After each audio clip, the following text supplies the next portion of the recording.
Shalom, saudara yang diberkati dalam nama Tuhan Yesus Kristus. Bertemu lagi dengan saya, Pendeta Novel Saragi. Sebelum kita dengar-dengaran akan firman Tuhan, ada baiknya kita bersatu dulu di dalam doa. Kita berdoa.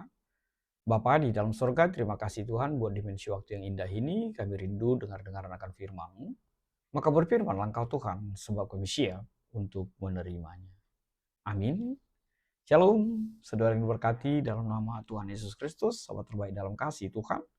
Firman Tuhan yang menyapa kita pada saat ini tertulis dalam 1 Tesalonika, pasal yang kelima, ayatnya yang ke-12 sampai ayatnya yang ke-24.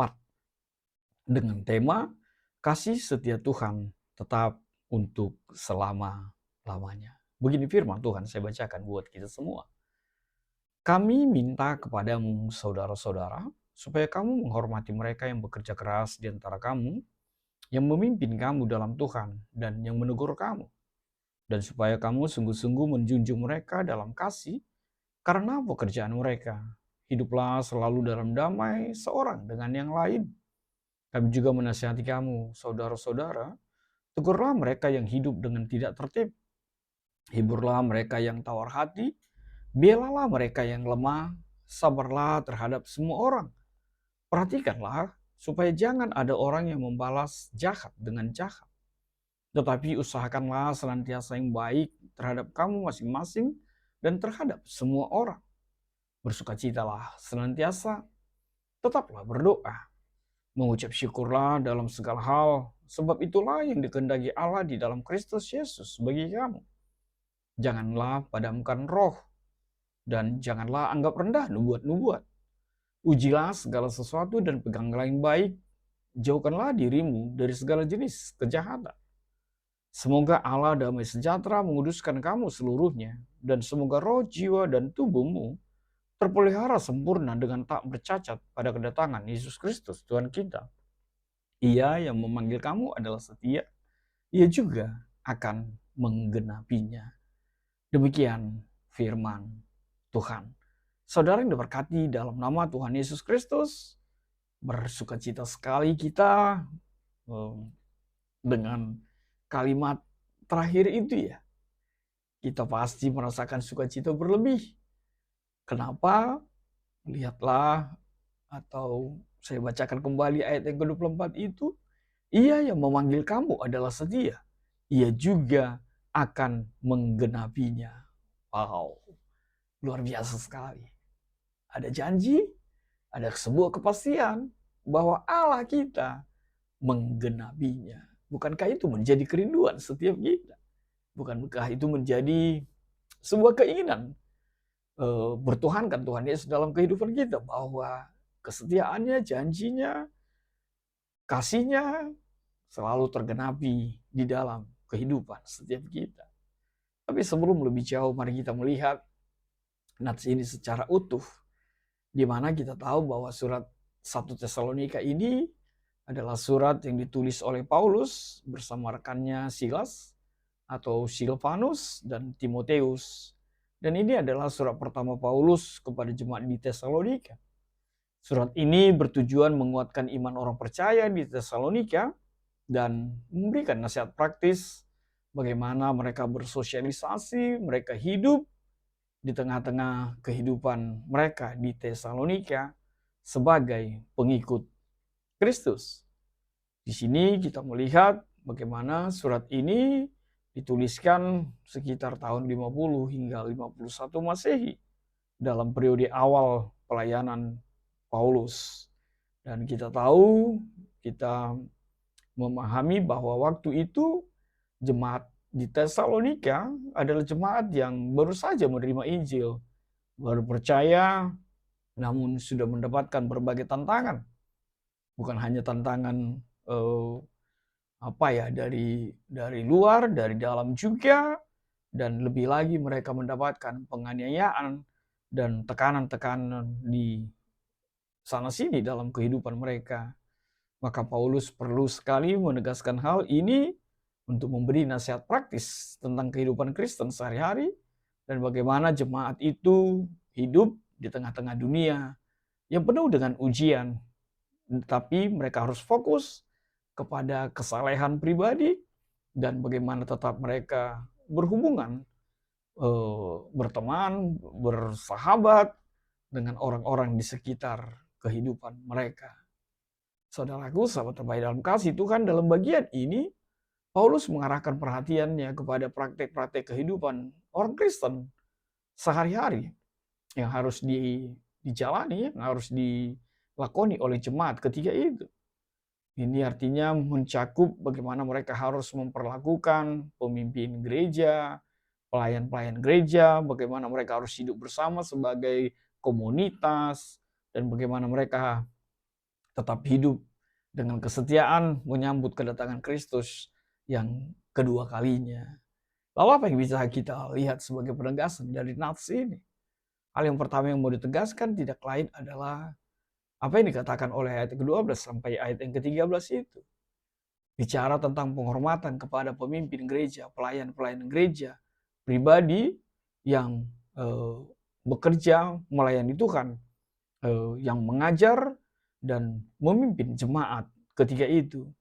Artinya sebagai jemaat diajak untuk menunjukkan penghargaan dan rasa hormat kepada setiap mereka dalam bentuk-bentuk pelayanan yang terjadi, yang mereka alami dalam persekutuan mereka. Lalu apa yang kedua yang menjadi penegasan natsnya? Hiduplah dalam harmoni dan kasih Kristus itu. Ayat 14 sampai ayat 15 menegaskan. Yang ketiga, biarlah sukacita, doa, dan syukur menjadi milik seutuhnya orang yang percaya kepada Tuhan Yesus. Artinya kehidupan orang Kristen haruslah dipenuhi dengan sukacita yang dari Kristus Yesus. Tetap berdoa dan tetap mengucap syukur dalam kehidupannya. Lalu apa yang keempat? Yang keempat yang mau ditegaskan melalui ayat 19 sampai ayat 22, jangan pernah mengabaikan karunia roh itu. Di sini Paulus memperingatkan jemaat agar tidak memadamkan roh dan menghargai karunia rohani itu. Artinya sebagai orang Kristen, sebagai orang percaya, kita harus terbuka dan peka terhadap pimpinan dan tuntunan Roh Kudus di dalam kehidupan kita. Lalu apa yang kelima yang mau ditegaskan? Hidup yang mau dikoreksi, diperiksa oleh kebenaran firman Tuhan. Ayat 23 sampai ayat 24 mengatakan, Paulus berdoa agar jemaat disucikan sepenuhnya, agar jemaat dikuduskan, dijaga oleh Tuhan, agar tidak bercacat sampai kedatangan Kristus Yesus kedua kalinya. Di sini kita melihat sebuah prinsip bahwa hidup kita haruslah kehidupan yang terus-menerus dikoreksi, diperiksa, dan dipimpin oleh Roh Allah dalam kehidupan kita. Maka saudaraku, sahabat terbaik dalam kasih Tuhan, apa yang bisa kita kaitkan dengan tema kita ketika tema kita mengatakan kasih setia Tuhan tetap untuk selama-lamanya?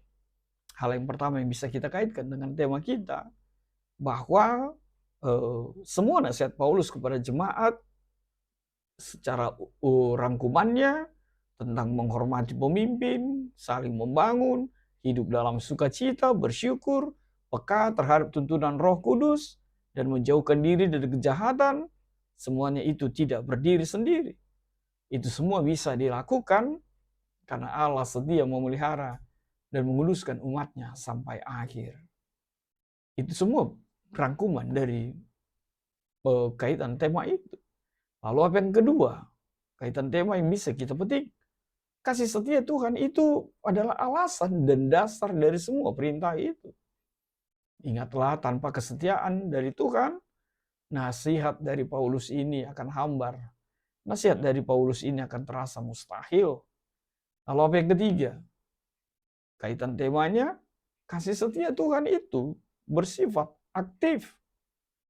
Ia, Allah kita, bukan hanya setia di masa lalu, dari sejak perjanjian lama, tapi kasih setia Tuhan itu terus dan terus bekerja hingga memastikan setiap kita terpelihara sampai kedatangan Yesus yang kedua kalinya. Lalu apa yang terakhir? Ketetapan hati untuk hidup kudus, saling mengasihi dan bersyukur. Itulah sejatinya respon kita terhadap kasih setia Tuhan itu. Bukan syarat untuk mendapatkannya, tapi respon sejatinya untuk setiap pribadi yang hidup di dalam kasih setia Tuhan. Lalu apa yang menjadi refleksinya bagi kita? Refleksi yang pertama, saudaraku, sahabat terbaik dalam kasih Tuhan, kasih setia Tuhan memberi kita pimpinan rohani dan komunitas yang membimbing iman kita. Pahamilah, kita tidak berjalan sendiri. Tuhan menempatkan orang-orang yang bekerja keras untuk memimpin, melayani, menasehati, dan bahkan menegur kita akan keberdosaan kita. Maka menghormati setiap mereka adalah ungkapan wujud syukur kita atas kasih setia Tuhan dalam kehidupan kita. Makanya jangan sakiti mereka.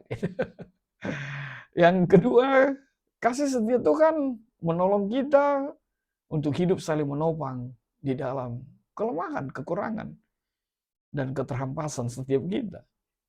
Benar, tanggung jawab kita adalah menjadi pribadi yang menegur, menghibur, menolong, dan bersabar. Dan itu harusnya lahir dari kesadaran bahwa Tuhanlah yang lebih dahulu melakukan itu untuk setiap kita. Lalu apa yang ketiga? Ingatlah, kasih setia Tuhan itu sejatinya adalah sumber sukacita. Kekuatan kita untuk tetap memiliki hubungan yang intim dengan berdoa. Dan kemampuan kita untuk selalu mengucap syukur di dalamnya. Apapun yang menjadi situasi yang kita alami dalam kehidupan kita. Ingat, sukacita dan rasa syukur setiap kita bukan bergantung kepada situasi, keadaan, tetapi pada sebuah kepastian bahwa kasih setia Tuhan tidak pernah berubah. Lalu apa yang keempat? Kasih setia Tuhan itu menjaga hati kita untuk tetap peka terhadap suara Roh Kudus, terhadap suara Roh Allah.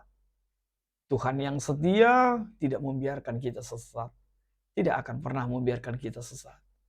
Ia akan terus memimpin kita melalui firman, tuntunan Roh Kudus, bahkan setiap pribadi-pribadi yang Tuhan tempatkan menjadi alatnya perpanjangan tangannya di tengah kehidupan kita. Lalu apa yang terakhir? Kasih setia Tuhan itu menjamin kesempurnaan dalam kehidupan kita. Sebab tidak dimungkinkan kita untuk sempurna, tidak dimungkinkan kita untuk hidup kudus, kecuali kesempurnaan dan kekudusan yang Tuhan nyatakan, Tuhan berikan dalam kehidupan kita. Dan milikilah keyakinan bahwa Allah yang memanggil kita adalah pribadi yang setia. Memberikan pengharapan, dan kita dimampukan untuk berjalan dalam ketaatan, dalam kesetiaan, hingga Maranatha. Amin. Kita bersatu dalam doa. Terima kasih Tuhan Yesus, biarlah kebenaran firman-Mu menjadi kuat kami untuk menjadi pribadi yang menyenangkan Tuhan. Sebagai pribadi yang mengingat bahwa kami memiliki Tuhan Yesus yang kasih setianya kekal untuk selama-lamanya dan tidak pernah berubah. Dalam kasih-Mu kami berdoa dan ucap syukur. Amin.